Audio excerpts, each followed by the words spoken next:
আলহামদুলিল্লাহ ওয়াসসালাতু ওয়াসসালামু আলা রাসূলিল্লাহ সাল্লাল্লাহু আলাইহি ওয়াসাল্লাম আম্মা বা'দ। আমার রাসূল করিম আলাইহিস সালাতু ওয়াসসালামের সর্বস্তরের ভাইয়েরা, যারা কাছে আছেন এবং যারা দূরে আছেন, সবাইকে জানাই সালাম। আসসালামু আলাইকুম ওয়া রাহমাতুল্লাহি ওয়া বারাকাতুহু। আলহামদুলিল্লাহ, আমরা যারা আহলে সুন্নাত ওয়াল জামাতের অনুসারী, আমরা যারা সুন্নি মুসলমান, আমরা ইসালে সওয়াব, মৃত ব্যক্তিদের রূহে সওয়াব রেসানি, এটাকে জায়েজ মনে করি এবং এই বিষয়ে কোরআন ও সুন্নাহর যথেষ্ট দলিল আমাদের কাছে আছে। আজকে আমার এই টপিকটা নয়, টপিকটা হচ্ছে যে ইসালে সওয়াব বা ওরসে বুজুগানে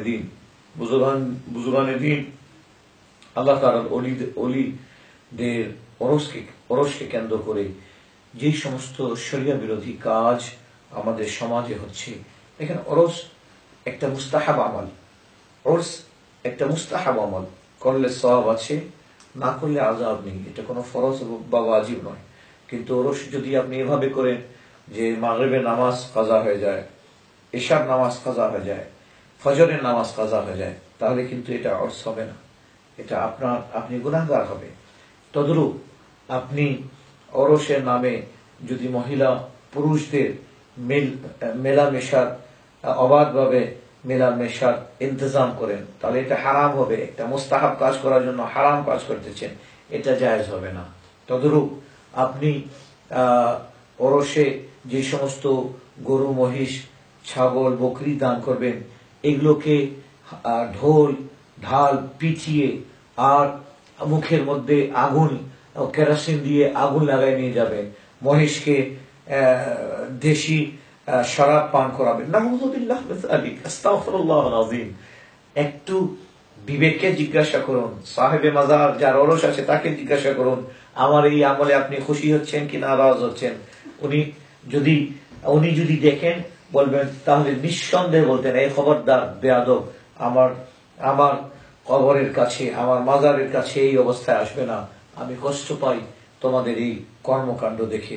মনে রাখবেন, প্রত্যেক আমলের মধ্যে রাসূল করিম আলাইহিস সালাতু ওয়াস সালামের অনুসরণটাই হচ্ছে মেন।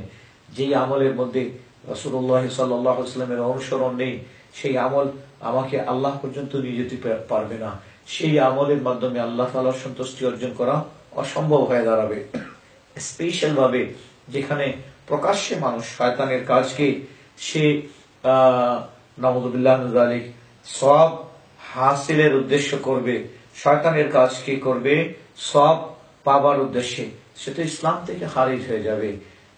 এই জন্য মনে রাখবেন, আমি যে কাজগুলো করতেছি, আমার কাজের মাধ্যমে বুজুর্গ আছেন, যে আল্লাহ তাআলার ওলি আছেন, তিনি কতটুকু আমার প্রতি সন্তুষ্ট হবেন, কতটুকু তিনি রাজি হবেন, কতটুকু তার দোয়া পাবো, এটাকে সামনে রাখবেন। যে কাজটা উনি করেননি, যে কাজ করার জন্য উনি মানা করেছেন, যে কাজের বিরুদ্ধে সারা জিন্দেগি উনি জিহাদ করেছেন, আজকে ওনার ইন্তেকালের পরে ওনার কবরের পাশে দাঁড়িয়ে সেই কাজটা আমি করব, আর আমি বলবো আমি তার ভক্ত, এটা হতে পারে না। আমি বলবো আমি তার অনুসারী, এটা হতে পারে না। অনুসারী হতে হবে কোরআন ও সুন্নাহ মোতাবেক। উনি যেই কাজটা করেছেন আমরা সেই কাজটাই করব। উনি যেটা থেকে বাধা দিয়েছেন সেটা করব না, যে কাজে শয়তান রাজি হয় সেই কাজটা করব না, যেটা থেকে আল্লাহ তাআলা নারাজ হন সেটা করব না, যেটা থেকে আল্লাহকে রাজি করা যায়, যে কাজ করলে আল্লাহ তাআলার সন্তুষ্টি পাওয়া যায়, যে কাজ করলে মওলাকে রাজি করা যায়, সেই কাজটাই করতে হবে আমাদেরকে। কারণ আমার ইচ্ছায় আমি যদি ইবাদতকে আমার মোতাবেক নিয়ম কানুন বানাই করি, তাহলে এটা হবে না।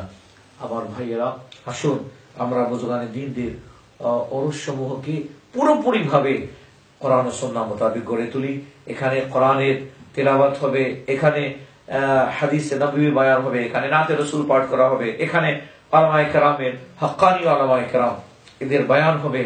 এর মাধ্যমে আমরা ইনশাআল্লাহ তাআলা আহলে সুন্নাত ওয়াল জামাতকে কায়েম করতে পারবো। আল্লাহ সুবহানাহু ওয়া তাআলা আমাদেরকে বুঝার তৌফিক দান করুন। আমিন।